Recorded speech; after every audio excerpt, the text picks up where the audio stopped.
हाय दोस्तों, मैं विजेश कुमार आप सभी लोगों का अपने YouTube चैनल पर स्वागत करता हूं। दोस्तों, अगर आप हमारे चैनल पर नए हो तो इसे सब्सक्राइब कर लीजिए और बेल आइकन को प्रेस कर लीजिए, जिससे हमारे वीडियो की आने वाली नोटिफिकेशन आप सभी लोगों को मिल सके। दोस्तों, आज के वीडियो में हम लोग देखेंगे, क्या देखेंगे? कुछ आज तो लिखा ही नहीं है, यही आप लोग सोच रहे होंगे। तो दोस्तों, एग्जाम के डेट को देखते हुए हम लोग क्विक रिवीजन आज करेंगे भारत के भूगोल से संबंधित, जहां से प्रश्न लगभग हर बार आते ही रहते हैं।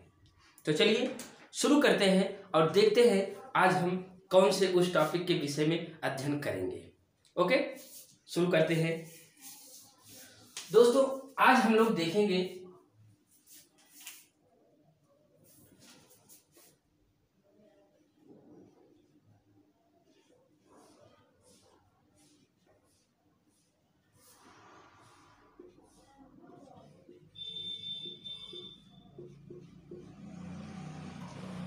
भूमंडल की रेखाएं।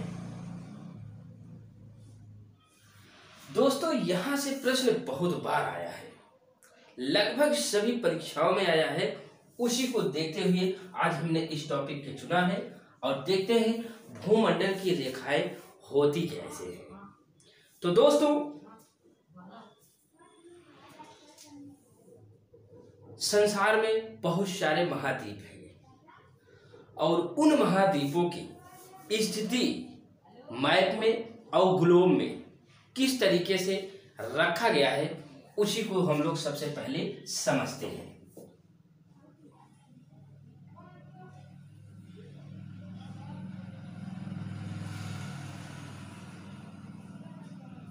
दोस्तों, ग्लोब कुछ टेढ़ा बना है, आप लोग समझ सकते हैं।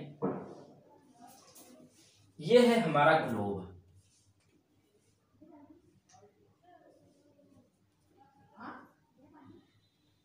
ग्लोब, हम भूमंडल की रेखाओं की बात कर रहे हैं। यह है ग्लोब। आप लोग सोच रहे होंगे कि ग्लोब का क्या मतलब, यहां बताने के लिए सीधा सीधा भूमंडल की रेखाएं बताएं। तो दोस्तों, जब तक हम लोग ग्लोब को नहीं समझेंगे, भूमंडल की रेखाओं को नहीं समझ सकते। तो चलिए देखते हैं। ये रहा दोस्तों ग्लोब। ग्लोब के बीचों बीच एक काल्पनिक रेखा खींची गई है। ग्लोब के बीचों बीच एक काल्पनिक रेखा खींची गई है। इसे दोस्तों बोलते हैं भूमध्य सागर। सॉरी दोस्तों, सागर नहीं, भूमध्य रेखा या विषुवत रेखा।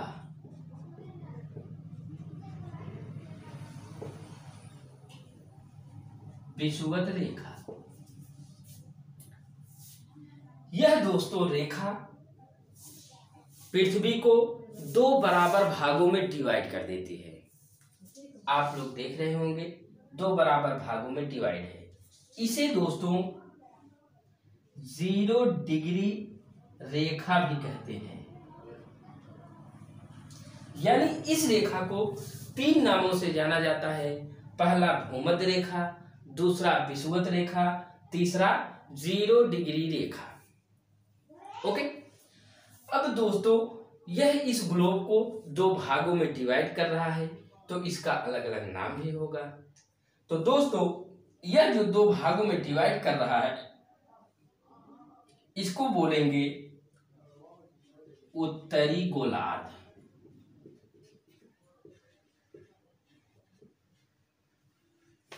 क्या बोलेंगे दोस्तों?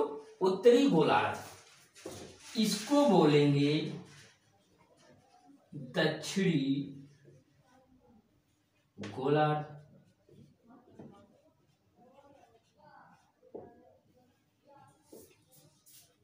बात समझ में आ गई? यानी 20 से जो डिवाइड किया गया है, एक काल्पनिक रेखा है, इसको भूमध्य रेखा या विषुवत रेखा या 0 डिग्री रेखा बोलते हैं। और जब डिवाइड होने के बाद ऊपर के भाग को उत्तरी गोलार्ध बोला गया, नीचे के भाग को दक्षिणी गोलार्ध बोला गया। ये बात समझ में आ गई आप सभी को।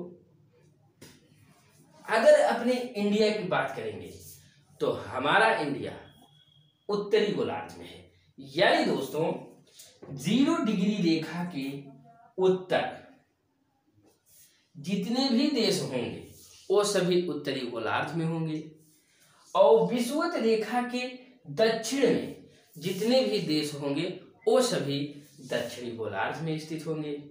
ये बात आप लोग समझ गए। ओके, अब हम लोग मेन बात पर आते हैं।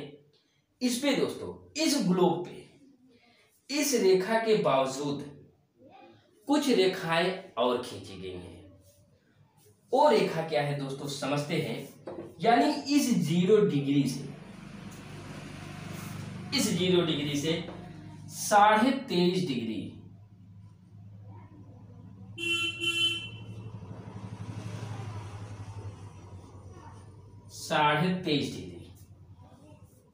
जो 0 डिग्री से 23.5 डिग्री उत्तरी में एक रेखा खींची गई है काल्पनिक, इसे कहा जाता है दोस्तों कर्क रेखा। यानी 0 डिग्री से उत्तर की मैं बात कर रहा हूं। अब दोस्तों 0 डिग्री के दक्षिण में 0 डिग्री के दक्षिण में एक काल्पनिक रेखा और खींची गई है। उसकी जो डिग्री है वो उतना ही है, यानी 23.5 डिग्री। इस 23.5 डिग्री जो दक्षिणी गोलार्ध में पड़ता है, इसको कहा जाता है दोस्तों मकर रेखा।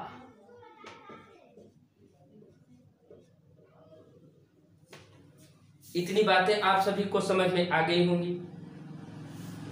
यानी 0 डिग्री यानी भूमध्य रेखा के उत्तर 23.5 डिग्री को कर्क रेखा बोला जाता है, और भूमध्य रेखा के दक्षिणी भाग में यानी दक्षिणी ध्रुव की तरफ, दक्षिणी गोलार्ध की तरफ 23.5 डिग्री को मकर रेखा बोला जाता है।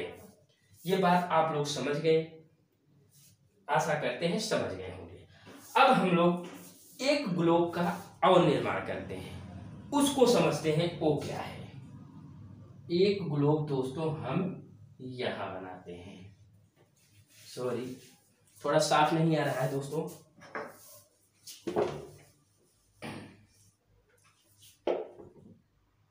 ये हुआ। आप सोच रहे होंगे कि एक ग्लोब तो बनाए हैं, दूसरे ग्लोब की क्या आवश्यकता है। अभी आप समझ जाएंगे कि इसका अर्थ क्या है।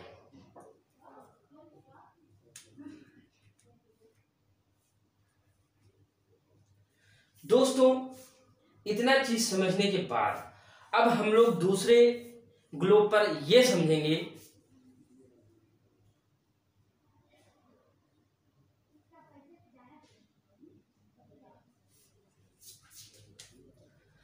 दोस्तों एक रेखा ऐसे खींची गई है, ऐसे ऐसे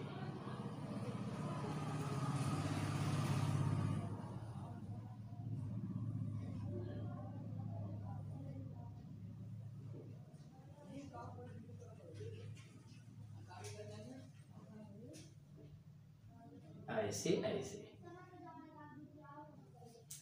यानी दोस्तों पश्चिम से पूर्व, पश्चिम से पूर्व यानी इस तरफ से इस तरफ, ऐसे ऐसे।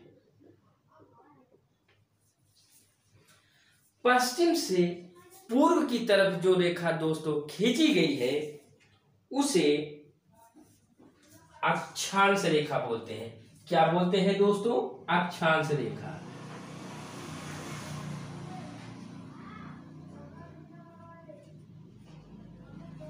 रेखाएं दोस्तों ग्लोब पर दो ही मेन मानी गई हैं पहले समझने के लिए। उसके बाद तो ये जो 3 रेखाएं बनी हैं ये भी मोस्ट है, लेकिन मुख्यतः जो भूमंडल की रेखा है उसमें केवल 2 ही है।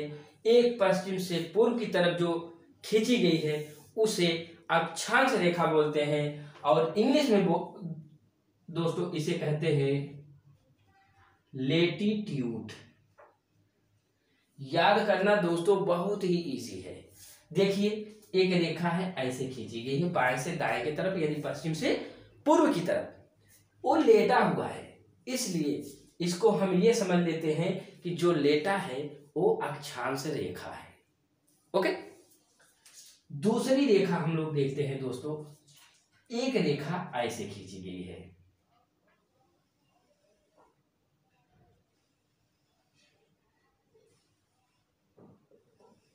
ऐसे।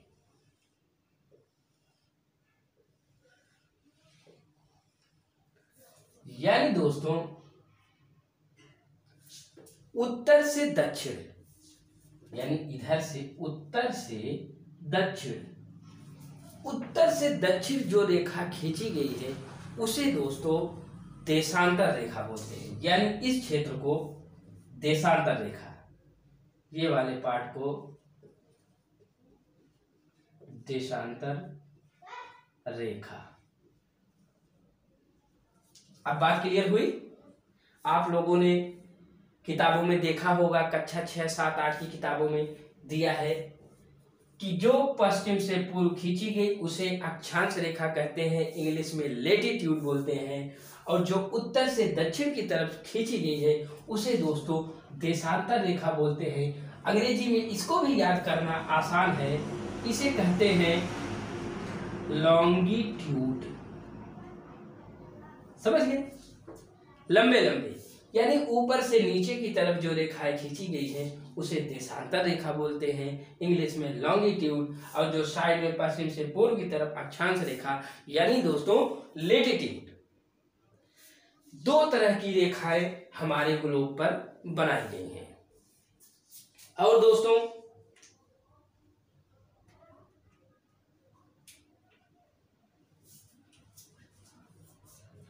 अक्षांश रेखा की बात करें, यानी अक्षांश रेखा ये वाली जो पश्चिम से पूर्व की तरफ जा रही है, इस रेखा की संख्या दोस्तों ग्लोब पर 179।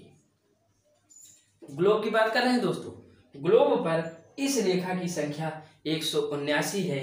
अगर हम लोग मानचित्र पर देखेंगे तो इसकी संख्या दोस्तों 181। किसका? अक्षांश रेखाओं का दोस्तों। क्योंकि 79 इसलिए हो जा रहा है क्योंकि यहाँ पर दो रेखाएं मिल जा रही हैं और मानचित्र पे वो नहीं दिखाई देती। मानचित्र पर साफ साफ दिखाई पड़ जाती है लेकिन ग्लोब पर नहीं दिखाई पड़ती, इसलिए इस पे केवल 179 है और मानचित्र पर 181 है। और दोस्तों इस रेखा का ये जो रेखा है अक्षांश रेखा, अक्षांश रेखा दोस्तों ताप की विभाजक होती है। ताप की विभाजक।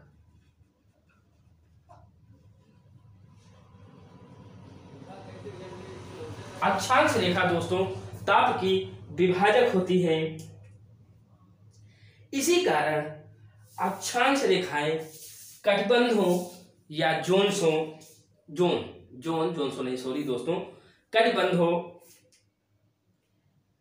कटिबंधों का निर्माण करती है अक्षांश रेखाओं की वजह से। और दोस्तों कटिबंधों की संख्या दोस्तों कुल 3 है। यानी अक्षांश रेखाएं जो हैं वो ताप की विभाजक होती है और इसी वजह से इस ताप की विभाजकता की वजह से दोस्तों 3 तरह की कटिबंध या जोन का निर्माण होता है। तो देखते हैं दोस्तों वो कौन कौन सा जोन है। पहला है दोस्तों उपोष्ण कटिबंध। पहला है उपोष्ण कटिबंध।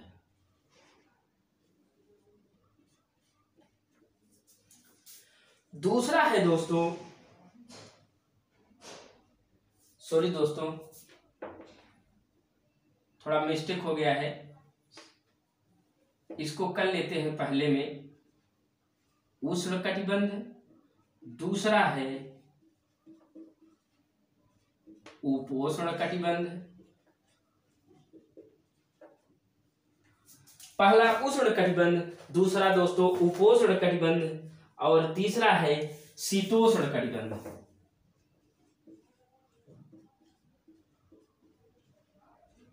शीतोष्ण कटिबंध, तीसरा शीतोष्ण कटिबंध और चौथा है ध्रुवीय कटिबंध।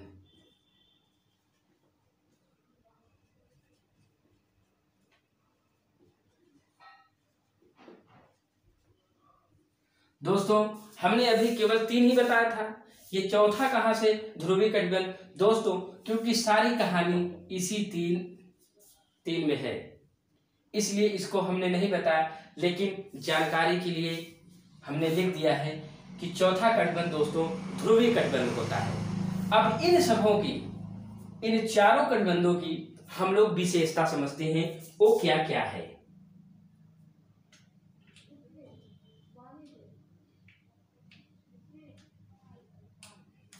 दोस्तों उष्ण कटिबंध, उष्ण कटिबंध दोस्तों यानी भूमध्य रेखा से, भूमध्य रेखा से यहां से, भूमध्य रेखा से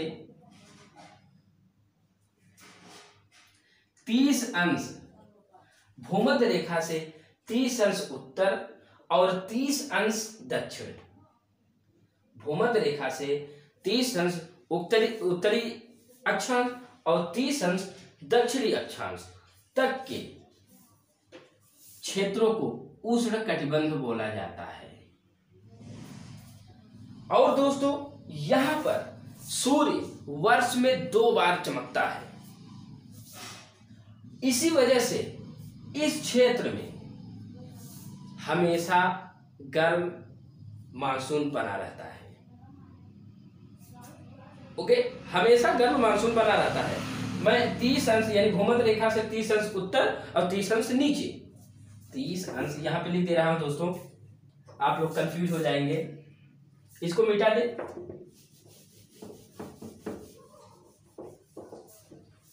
उष्ण कटिबंध दोस्तों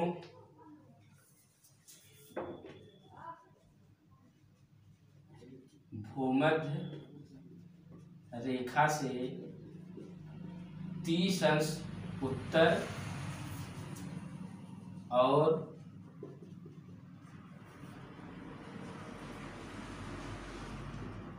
भूमध्य रेखा से 30 अंश दक्षिण, ये इन क्षेत्रों को उष्ण कटिबंध बोला जाता है। यहाँ पर मानसून हमेशा गर्म बनी रहती है। और दोस्तों यहाँ पर वर्ष में 2 बार सूर्य शीर्ष पर होता है, वर्ष में 2 बार सूर्य शीर्ष पर होता है, इसी वजह से सदैव गर्म बना रहता है। ओके, अगला देखते हैं दोस्तों उपोष्ण, उपोष्ण कटिबंध दोस्तों 30 अंश यानी भूमध्य रेखा से, भूमध्य रेखा से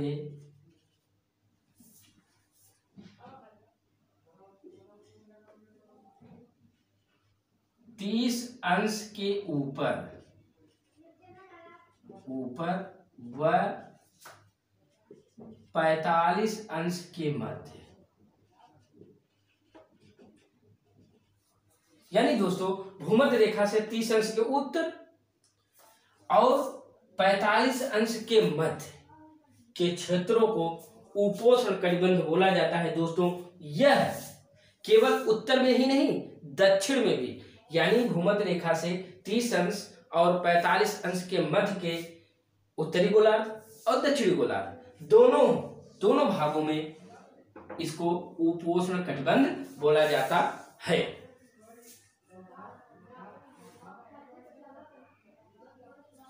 और दोस्तों इसकी विशेषता क्या है?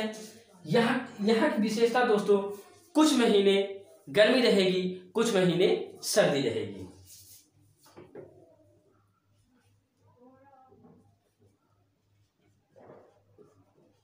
कुछ माह गर्म,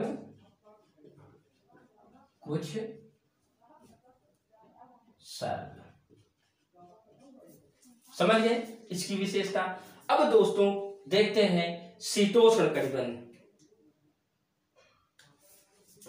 दोस्तों यह अभी हमने देखा 0 से शुरू किया 30 तक गए, 30 के बाद फिर 45 तक गए। अब दोस्तों 45 अंश से लेकर दोस्तों 66 अंश तक उत्तरी और दक्षिणी दोनों क्षेत्रों की बात कर रहे हैं दोस्तों। यानी इसका इसका ऊपर नीचे इतने तक के अंश के क्षेत्रों को दोस्तों शीतोष्ण कटिबंध बोला जाता है। यहां सूर्य सिर के ऊपर कभी नहीं चमकता, यहां पर सूर्य सिर के ऊपर कभी नहीं चमकता।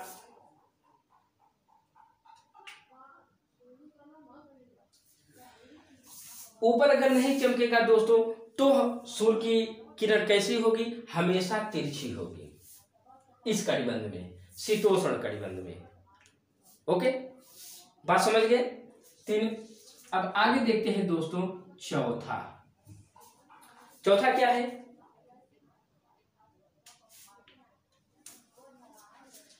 हमने 30 से शुरू किया 66 तक गए हैं। अब 66 अंश से लेकर 90 अंश तक के क्षेत्र को दोस्तों ध्रुवीय कटिबंध बोला जाता है। इस ध्रुवीय कटिबंध पे हमेशा बर्फ जमी हुई होती है। अगर उत्तर की तरफ बात करें आर्कटिक वृत्त बोला जाता है, यानी 90 डिग्री तक के क्षेत्र को आर्कटिक वृत्त, यानी 66 से 90 अंश तक आर्कटिक वृत्त। और अगर दक्षिण में हम लोग जाएंगे तो दक्षिण में अंटार्कटिका बोला जाएगा, अंटार्कटिका वृत्त। ओके, इतना बात समझ गए। अभी आप लोग ये नहीं समझे होंगे ये अंश बना कैसे। तो दोस्तों समझ लीजिए, ये एक घड़ी है, घड़ी में 2 तरह की सुइयां होती हैं, चाहे छोटी हो चाहे बड़ी हो। इतना समझ गए। अगर इसको आधे पे डिवाइड कर दिया जाए और घड़ी की जो पूरा कोण है वो दोस्तों 360 होती है, 360 अंश। जब आधे पे डिवाइड करेंगे तो यह दोस्तों 180 हो जाएगी, यह भी 180 हो जाएगी। बात क्लियर। अभी हमने बोला कि जब 180 हो जाएंगी, अब दोस्तों ये 0 डिग्री है, इस 0 डिग्री को ऊपर जब हम लोग बढ़ेंगे, इस 0 डिग्री के ऊपर बढ़ेंगे, यहां पे हम लोग कर ले ये। अब ये अगर 0 डिग्री है, 0 डिग्री से लेकर के 90 डिग्री तक, यहां 0 डिग्री से लेकर के 90 डिग्री तक 180 हुआ कि नहीं। इस वाले पार्ट को 180, इस वाले पार्ट को 180। अब दोनों जुड़ा कि नहीं। अगर इस तरफ 180, इस तरफ भी 180, तो यही हमने बताया दोस्तों। अगर इस रेखा से ऊपर की तरफ चलें 30 अंश उत्तर और 30 अंश दक्षिण में, तो दोस्तों उष्णकटिबंधीय मानसून होगा। आप लोगों को हम दूसरी तरह से समझा देते हैं। ऐसे ये रहा ग्लोब, ये रहा भूमध्य रेखा,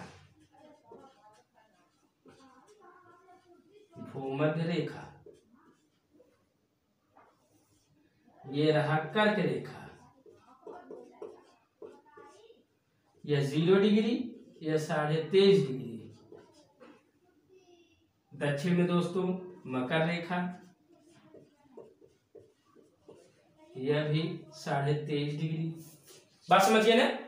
अब 23.5 यहाँ पे है, अब ये 0 है दोस्तों। तो इस तरफ के क्षेत्रों को, यानी 30 अंश उत्तर से लेकर के 30 अंश दक्षिण, यहां से लेकर के मान लीजिए 1 2 3 ऐसे करके यहाँ 30 तक हम लोग पहुंचे। वही चीज यहाँ पर 1 2 3 मान लीजिए यहाँ पे 30 तक। इस वाले क्षेत्र में जो मानसून होगा उष्णकटिबंधीय होगा।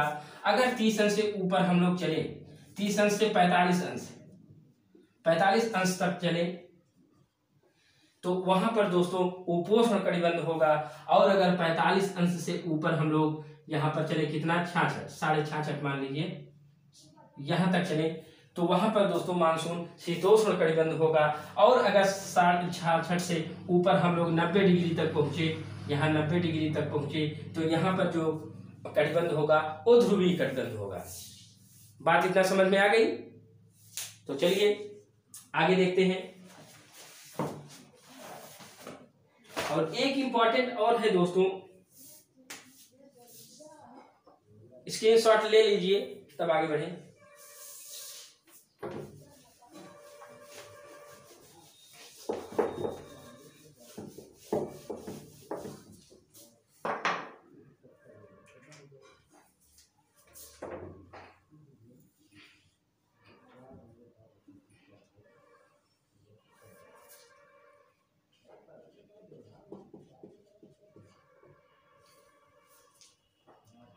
यहाँ पे दोस्तों 35 डिग्री, 40 डिग्री, 50 डिग्री, 60 डिग्री, यानी दक्षिण की बात कर रहे हैं दोस्तों। दक्षिण तट को इसे दोस्तों अभ्य अक्षांश बोला जाता है। 35 डिग्री दक्षिण की मैं बात कर रहा हूं, अभ्य अक्षांश, इसे दोस्तों गरजता चालीसा, गरजता चालीसा, इसे दोस्तों प्रचंड पचासा, इसे दोस्तों चीखता साठा, इस नाम से जाना जाता है दोस्तों। यहां से बहुत बार प्रश्न बन चुका है। गरजता चालीसा किस क्षेत्र को बोला जाता है, या चीखता साठा, या प्रचंड पचासा, या अभ्य अक्षांश किसे कहा जाता है? तो दोस्तों मोस्ट इंपॉर्टेंट था, इसे आप लोग नोट डाउन कर लीजिएगा। ओके, आगे हम लोग देखते हैं।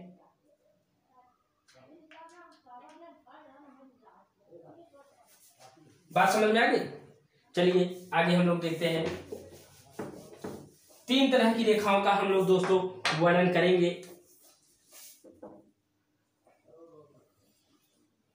तीन तरह की रेखाओं का वर्णन करेंगे।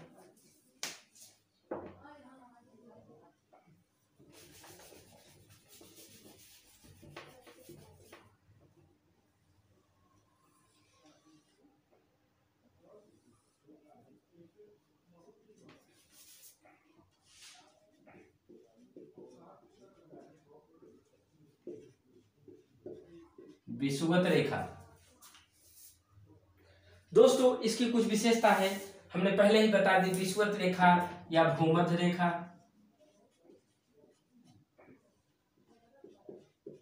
भूमध्य रेखा या 0 डिग्री रेखा, इसके विषय में जानते हैं। इसकी विशेषता, पहले तो दोस्तों विषुवत रेखा या भूमध्य रेखा या 0 डिग्री रेखा पृथ्वी को 2 बराबर भागों में बांट देती है, एक को उत्तरी गोलार्ध, दूसरे को दक्षिणी गोलार्ध। इतना बात समझ में आ गया? अगला देखते हैं। इसकी दोस्तों लंबाई जो है 40,076, इसकी लंबाई 40,076 किमी है। ये मोस्ट इंपॉर्टेंट है दोस्तों, जल्दी किताबों में हमने नहीं देखा है। इसकी जो लंबाई होगी विषुवत रेखा की 40,076 किमी है, मोस्ट इंपॉर्टेंट है।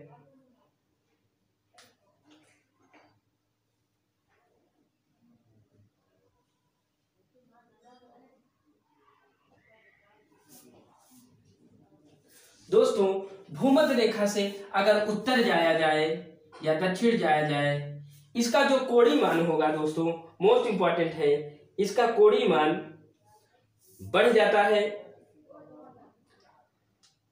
किंतु इसकी लंबाई जो है वो घटती जाती है।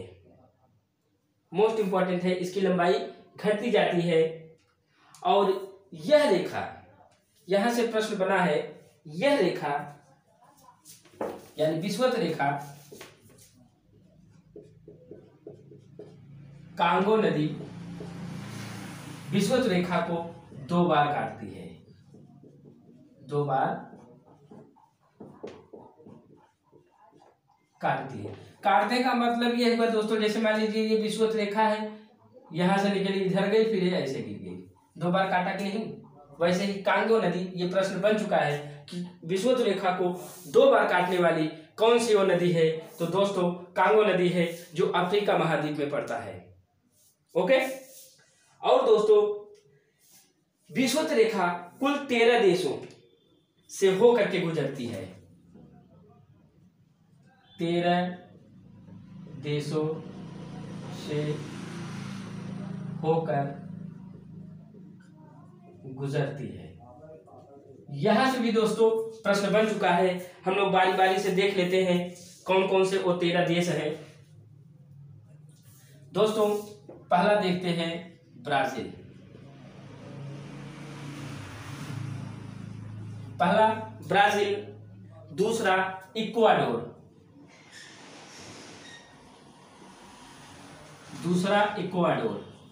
तीसरा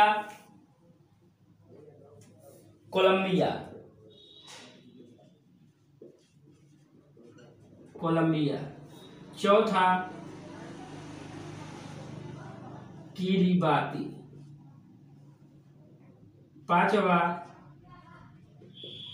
कांगो गणराज्य, छठवां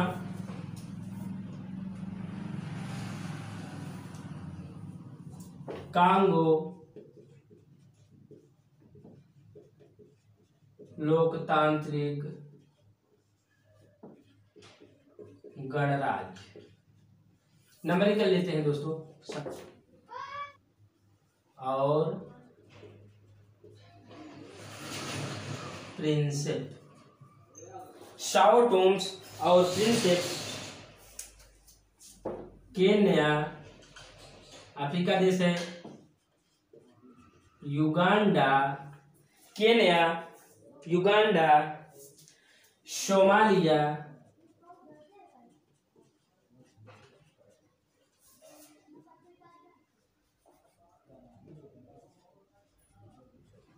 मालदीव, 13 मालदीव, इंडोनेशिया,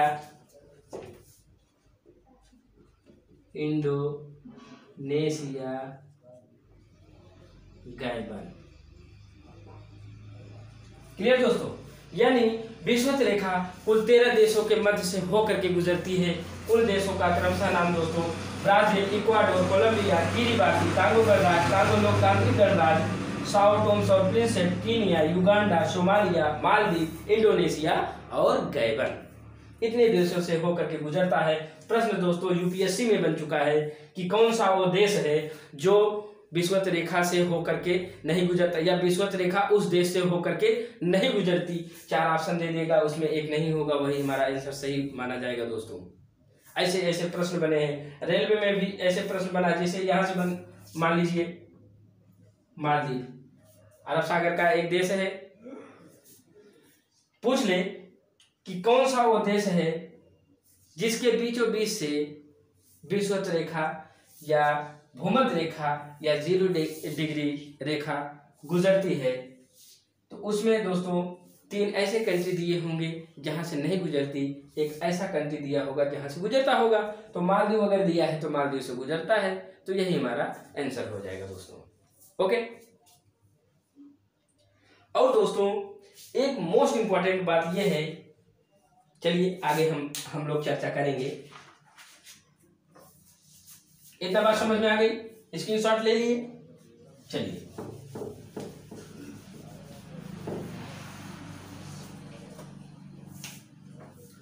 यहां पे 23.5 डिग्री उत्तरी अक्षांश को बोलते हैं दोस्तों कर्क रेखा।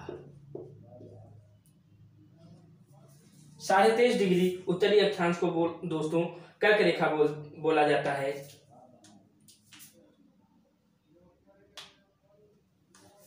यहां से यह प्रश्न बना है दोस्तों, यह रेखा भारत के बीचों बीच से होकर के गुजरती है, यानी भारत को दो भागों में डिवाइड करने वाली कौन सी वो रेखा है? तो दोस्तों कर्क रेखा है। और भारत के संदर्भ में एक प्रश्न ये पूछा जाता है कि भारत की वो कौन सी नदी है जो कर्क रेखा को काटती है? मोस्ट इंपॉर्टेंट है दोस्तों। तो भारत की वो नदी दोस्तों माही नदी है। माही नदी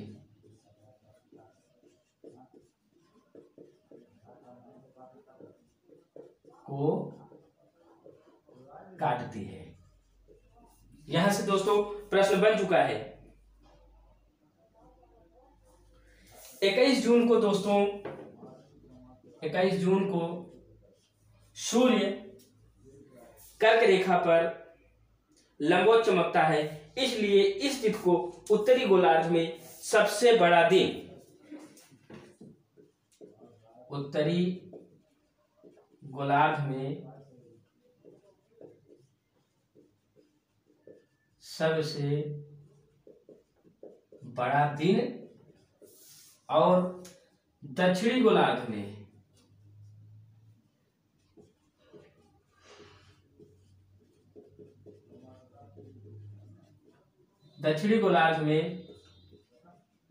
सबसे छोटी रात होती है।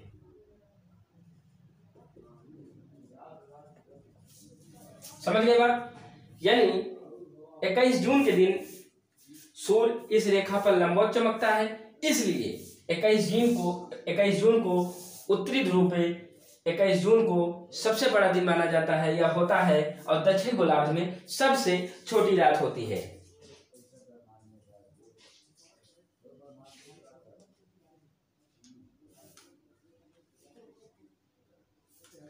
इसके विपरीत देखा जाए दोस्तों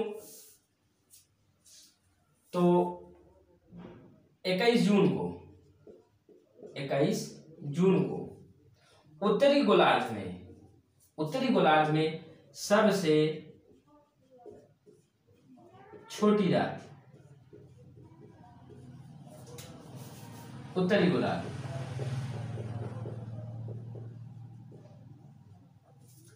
और दक्षिणी गोलार्ध में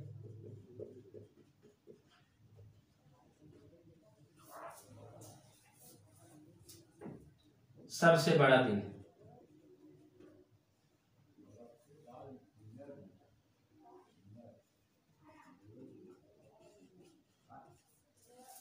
बात क्लियर? यानी ठीक विपरीत हो जाएगा।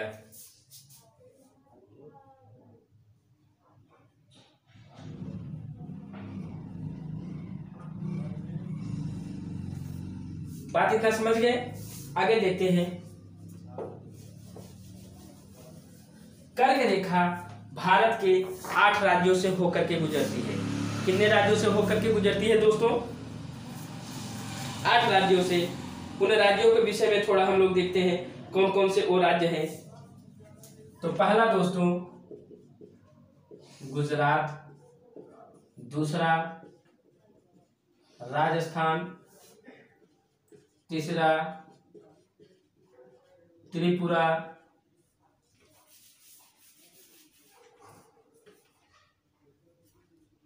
चौथा मिजोरम, पांचवा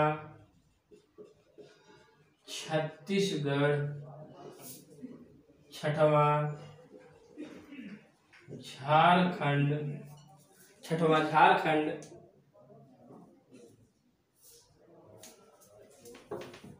सातवां मध्य प्रदेश, आठवां पश्चिम बंगाल। दोस्तों भारत के 8 राज्यों से होकर के गुजरती है यह रेखा, यानी कर्क रेखा। यहां से प्रश्न बहुत बार लगभग सभी परीक्षाओं में बन चुका है दोस्तों। ओके, अब दोस्तों कुछ ये देख लेते हैं, कुछ देश भी इस कर्क रेखा से होकर के गुजरते हैं, यानी कुछ देशों में कर्क रेखा गुजरती है। स्क्रीनशॉट ले लीजिए, देखते हैं वो कौन कौन से देश हैं जो कर्क रेखा से गुजरते हैं। तो पहला है दोस्तों हवाई द्वीप, मोस्ट इंपॉर्टेंट है दोस्तों हवाई द्वीप, मैक्सिको, बहामास। यहां से दोस्तों प्रश्न बन चुका है, लगभग सभी हर एक एग्जामों में बन चुका है यहां से प्रश्न। माली, मारिटानिया, माली, मारिटानिया, सऊदी अरब,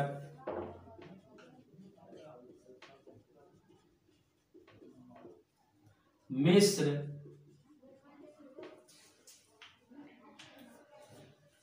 नाइजर,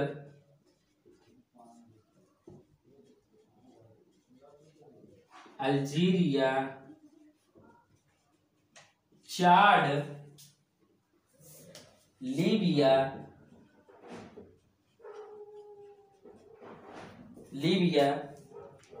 ताइवान,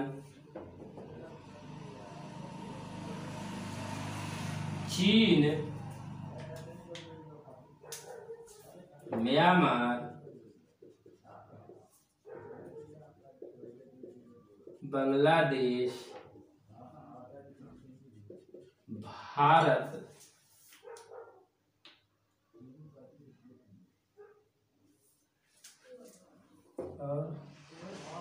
ओमान। 2 बार तो नहीं लिखा गया दोस्तों, और देखिए नहीं, 1 बार ही लिखा है ओमान। तो दोस्तों इतने देशों से कर्क रेखा होकर के गुजरती है, मोस्ट इंपॉर्टेंट था। आगे देखते हैं, एक और रेखा है, स्क्रीनशॉट लीजिए जल्दी से।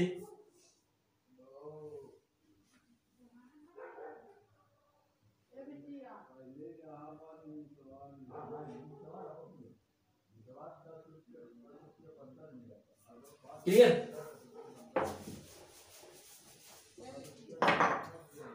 अभी हम लोग उत्तरी अक्षांश में देखा 23.5 डिग्री कर्क रेखा।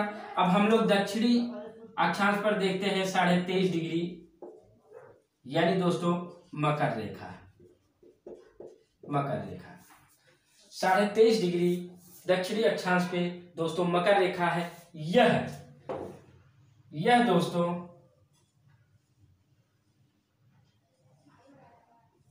ऑस्ट्रेलिया को 2 बराबर भागों में बांट लेती है। यानी ये प्रश्न ऐसे बना है कि कौन सा वो रेखा है जो ऑस्ट्रेलिया के बीचों बीच से होकर के गुजरता है। जैसे भारत के बीचों बीच से कर्क रेखा गुजरती है, 2 भागों में डिवाइड करती है, वैसे ही मकर रेखा दोस्तों ऑस्ट्रेलिया महाद्वीप को 2 भागों में डिवाइड कर देती है, एक उत्तरी एक दक्षिणी। यहां से दोस्तों प्रश्न बन चुका है। यहां पर दोस्तों दिसंबर महीने में सूर्य इसके लंबवत चमकता है, इसी वजह से यहां पर गर्मियों में क्रिसमस मनाया जाता है। ओके, और देख लेते हैं यहां से कौन कौन से देश, यानी कौन कौन देशों से मकर रेखा गुजरी है। तो देखते हैं, सबसे पहले Brazil, Paraguay, Argentina, Brazil, Paraguay, Argentina, France, tonga, Botswana, France, tonga, Botswana, Namibia,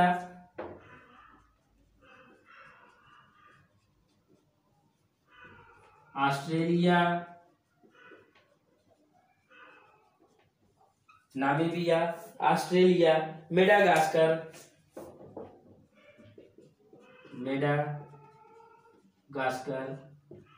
और दोस्तों दक्षिण